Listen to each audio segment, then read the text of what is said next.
ये चाहते हैं कि जो भी ए और सी टाइप वाले लोग हैं वो हमारी जॉब्स को प्रेफर करें ओवर अदर जॉब्स, दूसरी जगह ना जाए। तो उसके लिए हम चाहते हैं कि हमारा जो ओवरऑल सैलरी है हम दे रहे हैं 1,60,000 ए टाइप वालों को, बट उनको साथ में कोर्सेज भी करने हैं तो उसकी कॉस्ट हटाकर this is what they are getting overall हमारे साइड से। दूसरी जॉब से 1,25,000 मिल रहा है तो this must be greater than और इक्वल टू 1,25,000, तभी वो हमारी वाली जॉब को प्रेफर करेंगे।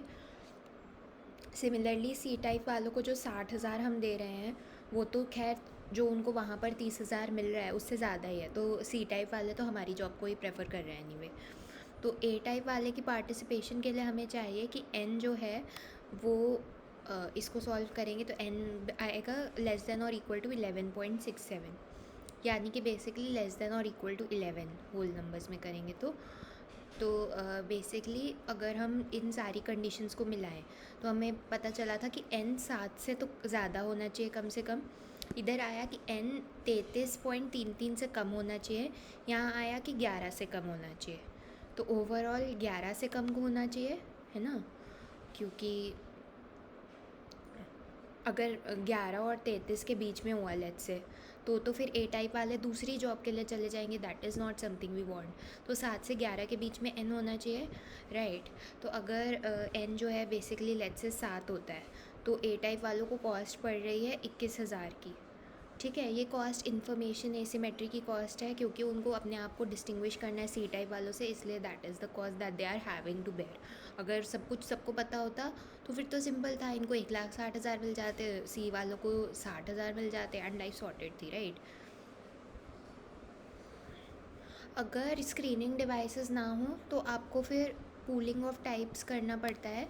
बेसिकली आप एक ही सैलरी दोगे, जैसे कि वहाँ पर नहीं हो रहा था लेमन वाली प्रॉब्लम में कि आप एक ही अमाउंट पे करने के लिए रेडी थे हर टाइप की कार के लिए, क्योंकि आपको पता ही नहीं है कि कौन सी गाड़ी अच्छी है कौन सी ख़राब है। यहाँ पर भी अगर आप स्क्रीनिंग नहीं होगी तो यू वोंट नो कि कौन सा वाला जो है ए टाइप वाला है कौन सा सी टाइप वाला है। तो in that case if you know कि 0.6 वाला टाइप ए वाला बंदा है, 0.4 प्रोबेबिलिटी है कि टाइप सी वाला बंदा है, तो 0.6 इंटू 1,60,000 प्लस 0.4 इंटू 60,000 जो कि बेसिकली 1,20,000 आता है, ये सैलरी आप दोगे।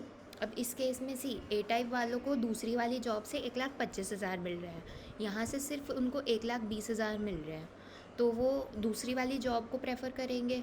सी वाले यहाँ पर खुश हैं कि भाई हमें तो 60 मिल रहा था यहाँ पर मैक्सिमम, हमें 1,20 मिल रहा है, तो वो तो खुशी है। तो अब यहाँ पर ए वाले जो हैं वो प्रेफर करेंगे कि हम सी वाले से सेपरेट हो सकें, या तो हम कोई क्या कहते हैं कोर्सेज़ वगैरह कर सकें जिससे कि हम दिखा सकें कि हम ए टाइप वाले हैं और हम वो 1,60,000 वाली सैलरी ले सकें, या फिर वो स्विच कर जाएंगे 1,25 वाली जॉब का, डिपेंडिंग ऑन उनको किस चीज़ से कितना प्रॉफिट मिल रहा है, right.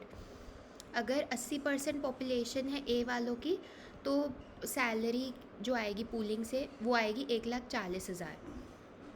In this case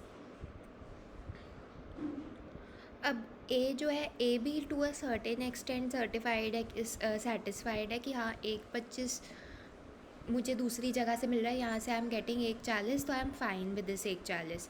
B भी 1,40 के साथ बी तो मोर देन हैप्पी ही है। तो यही बताया कि यहाँ पर फिर दे वोंट सेपरेट, ठीक है। सेपरेट एज इन जो कंक्लूजन मैं ड्रॉ कर रही हूँ सेपरेट का मीनिंग का, दैट मीन्स कि बेसिकली वो दूसरी जॉब के लिए नहीं जाएगा आई गेस, बिकॉज़ यहाँ पर भी अगर आप जो नंबर ऑफ़ सर्टिफिकेट्स है वो कम कर दो तो ए जो है खुद को सेपरेट कर सकता है ना सी से, वो शोकेस कर सकता है कि मैं तो ए वाला टाइप हूँ, और वो ज़्यादा सैलरी डिमांड कर सकता है। बट आई गेस क्योंकि यहाँ पर वो सर्टिफिकेट वगैरह वाली बात ही नहीं है, लाइक यहाँ पर वो सब पॉसिबल ही नहीं है, तो बिकॉज़ यहाँ पर वो पॉसिबिलिटी नहीं है तो ए के पास बेचारे के पास एक ही पॉसिबिलिटी है कि ये जॉब छोड़कर दूसरी जॉब में चला जाए, राइट। अब अगर तो सैलरी 1,20 मिल रही है उसको तो वो तो दूसरी जॉब में चला ही जाएगा क्योंकि वहाँ पर 1,25 मिल रही है। अगर सैलरी यहाँ पर 1,40 मिल रही है तो फिर वो यहीं पर ही टिका रहेगा, राइट। तो यही चीज़ है।